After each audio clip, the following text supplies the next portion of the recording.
नमस्कार दोस्तों, स्वागत है आप सभी का हमारे यूट्यूब चैनल साहित्य और सृजन की दुनिया में। तो दोस्तों, हमारी 2024 वाली वीडियो शुरू हो चुकी हैं। 2024 में जो भी हमारे हिंदी साहित्य के विद्यार्थी हैं, उन सबका मैं यहाँ अभिनंदन करती हूँ। फिर से मेरी क्लासेस यहाँ शुरू हो रही हैं। उम्मीद है आप सबको पसंद आएंगी। दरअसल देखिए, आज हम बात करने वाले हैं भारतीय आर्य भाषाओं की। हिंदी भाषा का इतिहास, चाहे किसी भी आप परीक्षा की तैयारी कर रहे हैं हिंदी संबंधित, वहाँ हर एक जगह आपको हिंदी भाषा और हिंदी साहित्य का इतिहास ज़रूर आना चाहिए। तो हिंदी भाषा का इतिहास बहुत सरलतम ढंग से मैं यहाँ आप लोगों के सामने स्पष्ट करूँगी, और साथ ही बहुत गहराई से पूछे जाने वाले प्रश्नों की चर्चा भी हम इसी सीरीज़ में करेंगे। तो ये हमारा पहला भाग है, भारतीय आर्य भाषाएं। इसके बाद हम यहाँ यूनिट वाइज तैयारी अपनी शुरू कर देंगे। ये स्पेशली क्लासेस हैं यहाँ यूपीएससी के स्टूडेंट्स या फिर आरपीएससी वाले जो स्टूडेंट्स हैं, बीपीएससी के स्टूडेंट्स हैं, और साथ ही यूजीसी नेट जो जेआरएफ के बच्चे हैं उनके लिए। तो देखिए, यहाँ हम देख लेते हैं। दरअसल भारतीय आर्य भाषाएं यहाँ आपको जो सामने स्क्रीन पर दिखाई दे रहा हो, सारी बातें एज इट इज़ मैं बोल रही हूँ वो नहीं होंगी। यहाँ पर छुटपुट कुछ नोट्स लिखे हुए हैं। बाकी आप लोगों को जो मेरे द्वारा बोले जाने वाली बात अच्छी लगती है, उसको आप लोग अपने पास नोट डाउन कर सकते हैं। मैं आप लोगों को बता देना चाहती हूँ कि हिंदी की अगर हम ऐतिहासिक पृष्ठभूमि की बात करें तो क्या है। दरअसल संसार की हर एक भाषा की एक सैद्धांतिक व्यवस्था होती है। सैद्धांतिक व्यवस्था यानी कि एक तरीके से उसके कुछ सिद्धांत होते हैं। तो हिंदी एक भारतीय आर्य भाषा है, ये आप सभी को पता है ना। तो हम यहाँ अगर देखें तो विश्व के लगभग 3000 भाषाओं को मुख्यतः 12 भाषा परिवारों में विभाजित किया गया। पहले तो आपको कुछ छुटपुट ये वाली चीज़ें आनी चाहिए, है ना। फिर बाकी की जो चीज़ें हैं वो आप लोग इसमें ध्यान से देखेंगे तो वो सारी चीज़ें भी क्लियर हो जाएंगी। दरअसल विश्व में भाषा के परिवारों की संख्या को लेकर के विद्वानों में मतभेद रहे हैं। भोलानाथ तिवारी जी हैं, उन्होंने भाषा परिवार की संख्या 12 मानी है। कुछ लोगों ने जो 3000 भाषाएं हैं उनको मुख्यतः 12 भाषा परिवारों में विभाजित किया है ना। तो सभी की अलग अलग मान्यता रही है। जैसे फ्रीडिश हैं, उन्होंने भाषा परिवार की संख्या 100 मानी है ना। तो इसी तरीके से हम अगर एक तरीके से बातों को ध्यान में रखते हुए अगर आगे बढ़ते हैं तो यहाँ 12 या 13 भाषा परिवार जो है कहना उचित रहेगा, जिसमें से आप लोग एकदम भारोपीय का नाम आपने सुना है, भारत यूरोपीय, द्रविड़ चीनी है, सेमेटिक है अगर हम याद रखें तो, टेमेटिक है, आग्नेय है, यूराल है, बांटू है ना, रेड इंडियन है, और काकेशस है, सूडानी है, और बुशमैन भी हैं।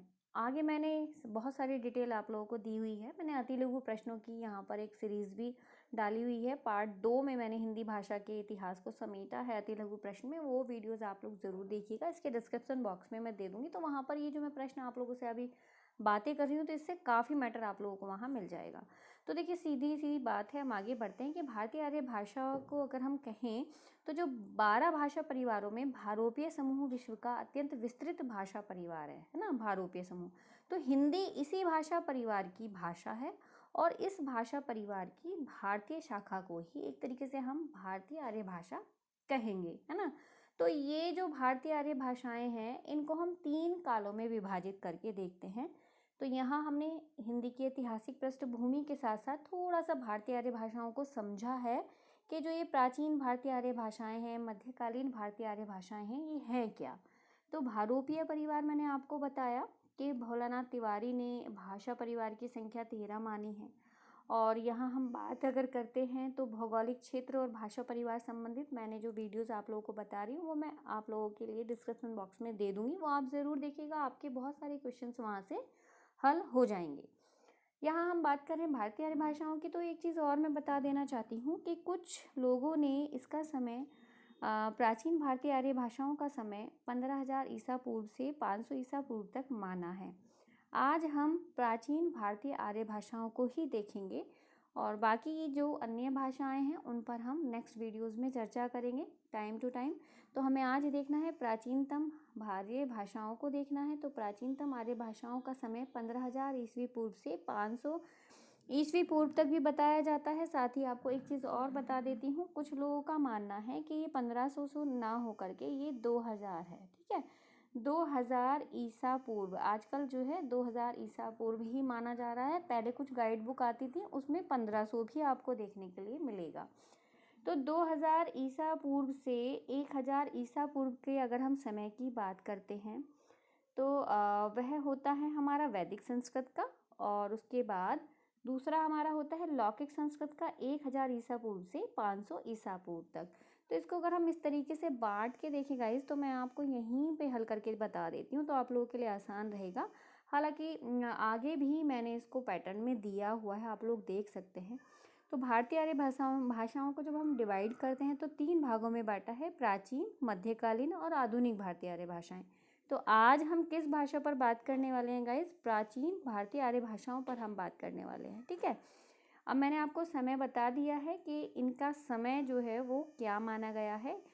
कहीं कहीं पर 1500 ईसा पूर्व से लेकर के आपको मिल जाएगा 500 ईसा पूर्व तक। और इस वर्ग में कौन कौन सी भाषाएं आती हैं? वैदिक संस्कृत और लौकिक संस्कृत, दो इसमें प्रमुख हैं। अभी मैंने आपको बताया कि जो नई बुक्स हैं या जो है कुछ लोग 2000 ईसा पूर्व से भी इसका समय मानते हैं। 2000 ईसा से 500 ईसा तक का समय इसका माना जाता है। वैदिक संस्कृत और लौकिक संस्कृत, ये दो रूप इसके देखने के लिए मिलते हैं, किसके? प्राचीन भारतीय आर्य भाषाओं के।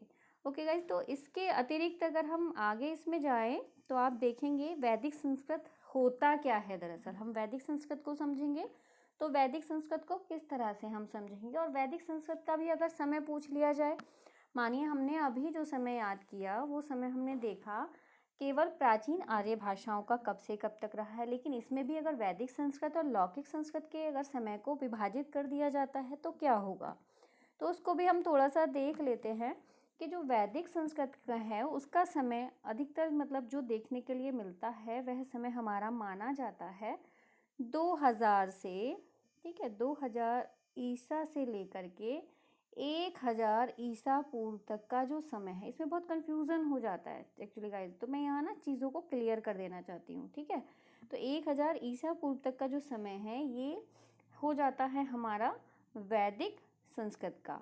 और उसके अलावा जो लौकिक संस्कृत है, लौकिक संस्कृत का समय बाकी जो बचा हुआ हमारा बचा 1000 ईसा से जो समय आ जाता है 500 तक का, वो हो जाता है हमारा कौन सा? लौकिक संस्कृत का। तो इस तरीके से हम यहाँ विभाजित करके थोड़ा समय को भी याद कर सकते हैं। ओके गाइस, तो इसके अतिरिक्त नेक्स्ट हम इसमें आगे देख लेते हैं क्या होगा। आगे चलते हैं। यहाँ पहले हाँ थोड़ी सी कुछ इशू हो रहा है, मैं इसको ज़रा सॉर्ट आउट कर लेती हूँ।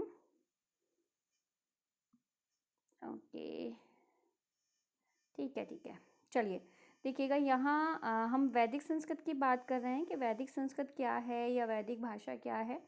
तो वैदिक संस्कृत को हम थोड़ा सा समझ लेते हैं। समय हमने यहाँ पर देख लिया है कि समय अगर हम देखते हैं तो किस तरीके से समय को विभाजित किया जाएगा, तो हमने वैदिक और लौकिक संस्कृत को विभाजित करके देख लिया है। अभी हमें क्योंकि प्राचीन आर्य भाषाएं देखनी है तो हम यहीं पर अभी ठहरे हुए हैं, इसी को बारीकी से समझ लेते हैं। दरअसल प्राचीन भारतीय आर्य भाषाएं क्या है, कुछ यहाँ पर आप लोगों को सामने दिखाई दे रहा है, कुछ जो भी कुछ नया टीका टिप्पणी होगी वो मैं आप लोगों के सामने आगे आप लोगों को दिखा दूंगी। तो ये देखो वैदिक संस्कृत का में हम देखेंगे कि जो वैदिक है, वैदिक का मतलब होता है वैदिक भाषा, वैदिक संस्कृत वैदिकी, छांद या फिर प्राचीन संस्कृत भी कहा जाता है।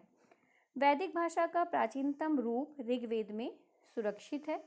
और यद्यपि अन्य तीनों संहिताओं में, तीनों संहिता कौन कौन सी? ब्राह्मणों ग्रंथों और प्राचीन उपनिषदों आदि की जो भाषा है वह भी वैदिक ही है, किंतु इन सभी में भाषा का एक ही रूप नहीं मिलता, एक जैसा रूप नहीं मिलता है। देखो अगर हम यहाँ बात करें तो संहिता के अंतर्गत चारों वेद आते हैं, है ना। चारों वेद संहिता के अंतर्गत आते हैं, ऋग्वेद, यजुर्वेद, सामवेद और अर्थवेद, है ना। तो ऋग्वेद संस्कृत का प्राचीनतम ग्रंथ है और इसमें 10 मंडल और 1028 सूक्त और कोई 10,580 ऋचाएं मानी जाती हैं, ठीक है। तो ऋग्वेद में देवताओं की जो स्थितियां हैं उनसे संबंधित श्लोक हमें देखने के लिए मिलते हैं। तो वो सब हमें किस में मिलते हैं? वैदिक संस्कृत में देखने के लिए मिलते हैं। तो ऋग्वेद के दूसरे मंडल में से 9वें मंडल तक की जो भाषा है वो सर्वाधिक प्राचीन मानी जाती है। यहाँ मैं आप लोगों को वेदों की बात क्यों कर रही हूँ? क्योंकि इनसे संबंधित प्रश्न भी आ जाते हैं गाइस। अब ऋग्वेद है, वैदिक संस्कृत में लिखा हुआ है, और इससे और ज़्यादा प्रश्न किस तरीके के आ सकते हैं? वो इसी तरह के प्रश्न आ सकते हैं जैसे ऋग्वेद से संबंधित जो प्रश्न है वो पूछे जा सकते हैं कि ऋग्वेद के दूसरे मंडल से 9वें मंडल तक की जो भाषा है वो कैसी है, प्राचीन है कि तो सर्वाधिक प्राचीन वही मानी जाती है, यह अवेस्ता के अत्यधिक निकट है, और शेष संहिताओं तथा अन्य ग्रंथों में जो भाषा है उसकी उसी एक तरीके से भाषा ही प्राचीनतम मानी गई है। इसी के साथ साथ इस प्रकार वैदिक भाषा के दो अन्य रूप हमें रूप दूसरा और तीसरा भी वैदिक साहित्य में मिलते हैं। जैसे दूसरे रूप मध्य देशीय भारत तथा तीसरे रूप पूर्वी भारत का प्रभाव लक्षित होता है। ज्ञात होता है कि वैदिक भाषा का प्रभाव अनेक शताब्दियों तक रहा होगा। तो ये तो है ये जो सिंपली यहाँ पर आप लोग लिखा हुआ देख रहे हैं। अब मैं अपनी भाषा में थोड़ा सा इस चीज़ को स्पष्ट कर देती हूँ। मैंने आपसे कहा कि जो वैदिक संस्कृत है, वैदिक संस्कृत की अंतर्गत हम जैसे संहिता आता है, तो संहिता में हमारे चारों वेद आ गए। कौन कौन से? ऋग्वेद, यजुर्वेद, सामवेद और अर्थवेद। ऋग्वेद में संस्कृत का प्राचीनतम ग्रंथ उसको माना गया, मैंने आपको बताया इसके बारे में। फिर यजुर्वेद है तो उसमें कृष्ण और शुक्ल इन दो रूपों में सुरक्षित है, और कृष्ण यजुर्वेद संहिता के मंत्र भाग और गद्य में जो व्याख्यात्मक भाग है और साथ साथ संकलित इसमें किया गया, लेकिन जो शुक्ल है वो यजुर्वेद संहिता में केवल मंत्र भाग संग्रहित है इसमें। सामवेद की अगर बात करते हैं तो उसमें सोम याज्ञों यानी यज्ञ में जो वीणा है उसके साथ गाए जाने वाले सूक्तों का एक तरह से गेय पदों के रूप में सजाया गया है। और अगर हम बात करते हैं अर्थवेद की, तो इसमें जन साधारण में प्रचलित मंत्र तंत्र टोने टोटकों का संकलन किया गया है। तो थोड़ा सा अगर ज़्यादा भी आपको नहीं पता तो कम से कम जो वैदिक संस्कृत है उसमें संहिताओं में जो अर्थवेद है, सामवेद है, इनका एक शॉर्टली आपको पता होना चाहिए कि इसके अंतर्गत क्या चीज़ें हैं। तो अर्थवेद में जैसे मंत्र तंत्र टोने टोटके हैं, और सामवेद में हमने देखा जो यज्ञ में वीणा के साथ साथ गाए जाने वाले सूक्त हैं उनके गेय पदों के रूप में सजाया गया। तो ये इस तरीके से छोटी छोटी चीज़ें आप लोगों को पता होनी ज़रूरी हैं। अब हम बात करें, विद्वानों का विचार है कि वैदिक भाषा का जो रूप हमें आज वैदिक साहित्य या विशेषतः ऋग्वेद में मिलता है वह तत्कालीन साहित्यिक भाषा ही थी, बोलचाल की भाषा नहीं थी। तो इस तरह से विद्वानों के विचार भी इसके बारे में माने गए हैं। अगर हम उपनिषद की बात करें गाइस, तो उपनिषद जो है वो भी वस्तुतः ब्राह्मण ग्रंथों के ही अंतिम भाग हैं। अगर उपनिषद की संख्या की बात करें तो 108 हैं, लेकिन इनमें से 12 उपनिषद ही मुख्य हैं। कौन कौन से उपनिषद हैं? ईश, ठीक है, यहाँ मैं नोट भी कर देती हूँ अगर उपनिषद पूछ लिए जाते हैं, या पता नहीं मैं ज़्यादा गहराई से आप लोगों को यहाँ समझाने लगी हूँ क्या, बस लेकिन वो जो चीज़ें अपने आप को बहुत अच्छे से कंठस्थ होती हैं या बहुत पढ़ी हुई होती हैं वही चीज़ें फिर सामने आ ही जाती है जब हम लेक्चर में होते हैं। तो यहाँ हम बात कर रहे हैं क्योंकि वैदिक संस्कृत की, और वैदिक संस्कृत के अंतर्गत उपनिषद भी आते हैं। तो उपनिषद की अगर हम बात करें तो उपनिषद वस्तुतः ब्राह्मण ग्रंथों के ही अंतिम भाग माने जाते हैं, जो ब्राह्मणों के ग्रंथ लिखे हुए हैं। तो ब्राह्मण ग्रंथ में जैसे ये ऋग्वेद है, शुक्ल यजुर्वेद है, कृष्ण यजुर्वेद, सामवेद, अर्थवेद, ये सब हैं। तो इनमें ब्राह्मण ग्रंथ को इनको भी एक तरह से ब्राह्मण ग्रंथ माना गया है। अगर उपनिषद की हम बात करते हैं तो उपनिषद जो है इसमें उपनिषदों में हम बता रहे हैं इनकी संख्या 108 है लगभग, और 108 में है, लेकिन 12 उपनिषद ही मुख्य हैं। 12 उपनिषद कौन कौन से मुख्य हैं वो मैं आपको बता देती हूँ। जैसे ईश है ना, एक ईश है, और केन है, केन नाम से है। तो ईश है, केन है, एक कट है, ये कुछ उपनिषद हैं जो आप लोगों को पता होने चाहिए। और इसके अतिरिक्त एक आता है हमारा कहना चाहिए उसको ईश हो गया, केन है, कट है, प्रश्न है भी एक उपनिषद है, और ऐतरेय है, छांदोग्य है, तैत्तिरीय है, मुंडक है, मांडुक्य है, श्वेता श्वेतर और कौशितकी है। तो ये कुछ उपनिषद भी हैं जो हमें कम से कम याद होने चाहिए। ज़्यादा भी ना हो तो आपको ईश, केन, कट, प्रश्न, मुंडक और ये तैत्तिरीय, इनके नाम तो कम से कम याद होने चाहिए। तो विद्वानों ने वैदिक ध्वनियों की संख्या अगर बात की जाती है तो 52 मानी है। विद्वानों ने वैदिक ध्वनियों की संख्या कितनी मानी है? यहाँ पर मैंने बोला ना कि सारी चीज़ें यहाँ नहीं होंगी, लेकिन यहाँ लेक्चर थोड़ा विस्तार से है तो आप लोग मेरी बातों पर भी थोड़ा सा ध्यान दीजिएगा। तो विद्वानों ने वैदिक ध्वनियों की संख्या 52 मानी है। इसमें से 13 स्वर और 39 व्यंजन हैं। और ये सारी चीज़ें आप लोगों को बहुत अच्छे से पता है, फिर भी मैं अपनी तरफ से जो मुझे लग रहा है कि आप लोगों को बताना चाहिए, वो सारी चीज़ें आप लोगों के साथ शेयर कर रही हूँ। इसके बाद दूसरी चीज़ हमारी, यानी एक हमने देखा वैदिक संस्कृत, और दूसरा पार्ट आ जाता है हमारा लौकिक संस्कृत का। तो लौकिक संस्कृत बहुत ज़्यादा हम यहाँ पर विश्लेषण लौकिक संस्कृत का नहीं करेंगे। पहले वैदिक संस्कृत की थोड़ी सी विशेषताएं जो यहाँ आप लोगों को सामने लग रही हैं, दिख रही हैं, वो भी देख लेते हैं कि वैदिक संस्कृत श्लिष्ट और योगात्मक होती है। वैदिक संस्कृत में 3 लिंग, 3 वचन, 3 वाच्य तथा 8 विभक्तियों का प्रयोग मिलता है। वैदिक संस्कृत में संगीतात्मक और बलात्मकता दोनों ही स्वराघात मौजूद हैं। और भोलानाथ तिवारी ने वैदिक संस्कृत में केवल 4 समास माने हैं। ठीक है, भोलानाथ तिवारी ने वैदिक संस्कृत में केवल 4 समास ही माने हैं। इसके अतिरिक्त हम इसको अगर और चीज़ें देखें तो इसमें फिर लौकिक संस्कृत की बात आ जाती है कि लौकिक संस्कृत क्या है। तो लौकिक संस्कृत में, हालांकि अभी अगर हम वैदिक संस्कृत की बात करें तो वैदिक संस्कृत में भी बहुत सारी चीज़ें अभी बच जाती हैं। मैंने आपसे उपनिषद की बात की, मैंने आपसे वेदों की बात की, है ना। लेकिन इसके अतिरिक्त भी अगर हम यहाँ देखें तो इसमें मतलब वैदिक संस्कृत को हम और भी बारीकी से देखना चाहें तो और भी बहुत सारी चीज़ें निकल जाएंगी, लेकिन जो विशेष हैं और आप लोगों के जानने योग्य हैं वो यही हैं। ठीक है, तो उनमें वैदिक की आप हाँ स्वर वगैरह याद रख सकते हैं कि स्वर कौन कौन से हैं। तो वैदिक संस्कृत में अगर कांठ्य, तालव्य, मूर्धन्य, दंत और औष्ठ हैं तो वो कौन कौन से हैं, ये क्या है ना। तो ये सारी चीज़ें आप लोगों के लिए हो सकती हैं। जैसे 4 काल होते हैं तो वो हैं ही वर्तमान, जैसे उसमें लट है, लिट है, और लंग है, लुंग है।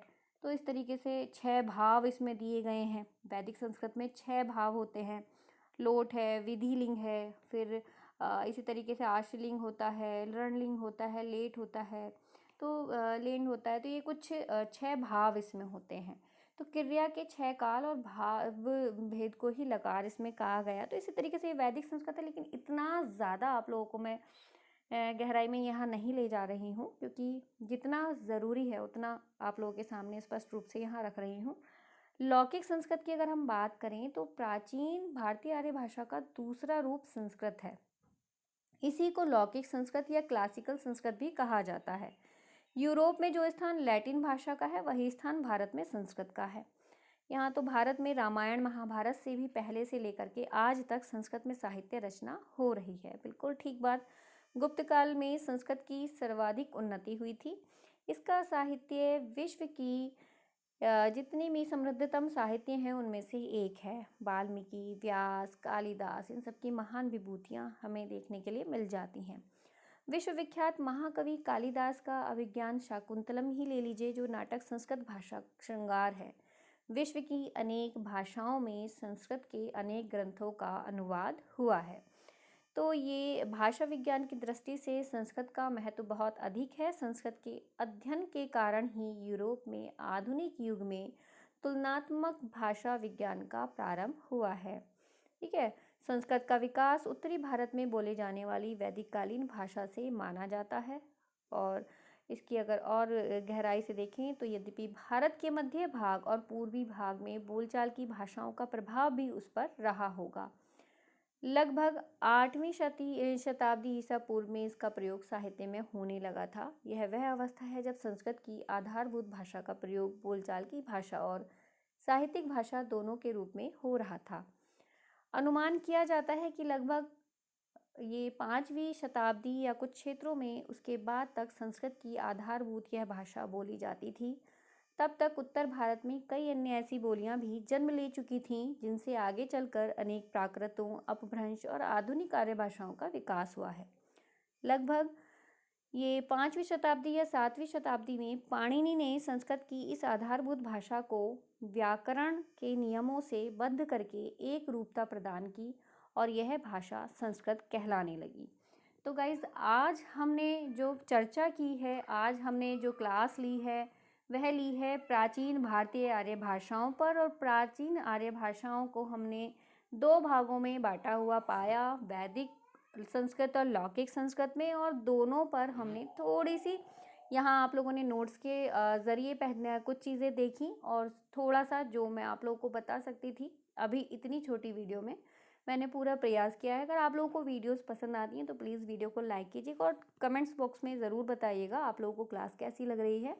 यहाँ आप लोगों को सारी ही यूनिट यूजीसी नेट की मिलेंगी और आगे आरपीएससी या फिर यूपीएससी की जो भी नोट्स मुझसे बन पाएंगे वो आप लोगों के साथ में ज़रूर शेयर करूँगी। मिलते हैं नेक्स्ट वीडियो में, तब तक के लिए बाय बाय।